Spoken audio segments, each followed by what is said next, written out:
একটি কথা কিন্তু স্বাভাবিকভাবেই প্রচলিত যে বাবা মা সবসময় সন্তানের থেকে সম্মানের প্রাপ্তি। মানে সবসময় কিন্তু এটাই প্রত্যাশিত হয় যে বাবা মারা সন্তান থেকে যথার্থ সম্মান যেন পায়। কিন্তু একটি কথা কি ভেবে দেখেছেন কখনো?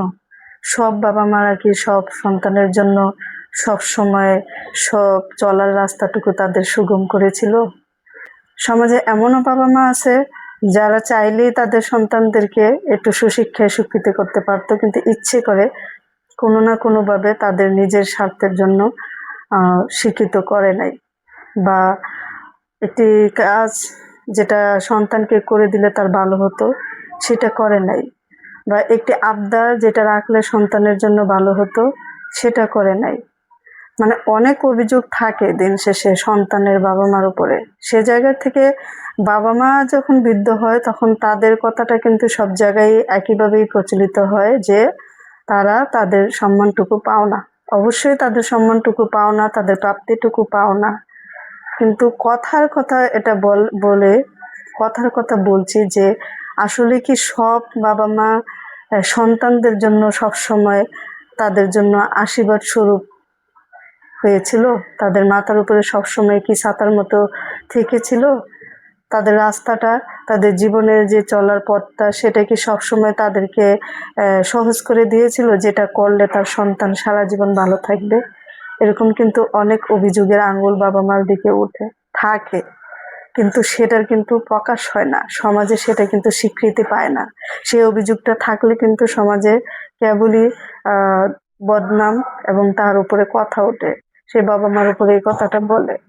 বাস্তবতা কিন্তু এটাই যে বাবা মার কিন্তু উচিত, প্রত্যেকটা বাবা মারই উচিত তাদের সন্তানের নিজের যতটুকু পারে ততটুকু দিয়ে সবটুকু মঙ্গল কামনা করা। মানে সন্তান কিভাবে ভালো থাকবে, কোটি কোটি টাকা দিয়ে কখনো একটি সুসন্তান গড়ে তোলা যায় না। কখনো কখনো একটি ছোট্ট ভালোবাসার মুহূর্ত, কখনো কখনো একটু ভালোবাসার চোখ দিয়ে কারো দিকে সহানুভূতির দৃষ্টি দিয়ে তাকানোটাও কিন্তু মানুষের জন্য কোটি টাকার চেয়ে বেশি সুসন্তান হিসেবে গড়ে তোলার জন্য অনুপ্রেরণা দেয়। সেটা কিন্তু করা উচিত, যেটা করলে একটি সন্তান উচ্চশিক্ষিত না হলে অন্তত পক্ষে সুসন্তান হবে। যেটা করলে একটি সন্তানের বেশি সম্পদ না দিতে পারলেও একটি সন্তানকে, সে সন্তান দিন শেষে তার বাবা মার দিকে আঙুল উঠাতে পারবে না।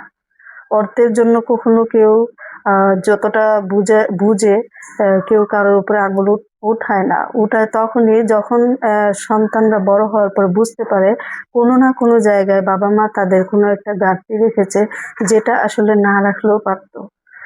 এইসব কারণেই কিন্তু অনেক সময় বাবা মার দিকে সন্তানের অবহেলাটা মানে একটু আসে, এবং এই অবহেলা থেকে কিন্তু অনেক জায়গায় অনেক বাবা মা ভুক্তভোগী। কিন্তু আমরা কিন্তু তাদেরকে দেখলে দিন শেষে সন্তানের উপর আঙুল তুলে বলি যে কেমন সন্তান, কেন তার বাবা মার প্রতি অবহেলা।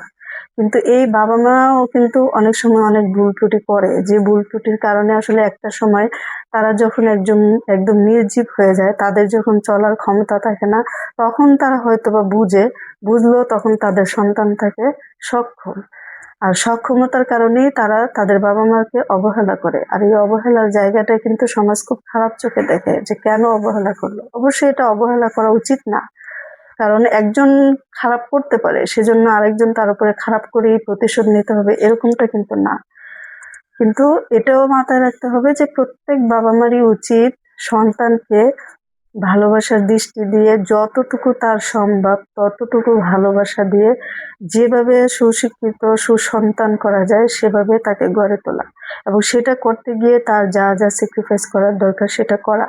কিন্তু অনেক সময় কিন্তু অনেক সন্তানেরা এমন ভুক্তভোগী হয় যে তার একটা কাজ করতে পারলে ভালো হতো, কিন্তু সেটা বাবা মার জন্য করতে পারে না। বাবা মা সেই রাস্তাটা সুগম করে দেয় না, কোনো না কোনোভাবে সেই রাস্তায় বাধা হয়ে দাঁড়ায়। তো সেই কারণে কিন্তু এই সন্তানরা বড় হলে বা প্রতিষ্ঠিত হলে তারা ওই কথাটা মনে রেখে তাদের বাবা মার উপরে যে একটা ক্ষোভ বা রাগ সেটা রেখেই চলে, এবং সেটার বহিঃপ্রকাশই একসময় সমাজে হয়তো দেখা যায়।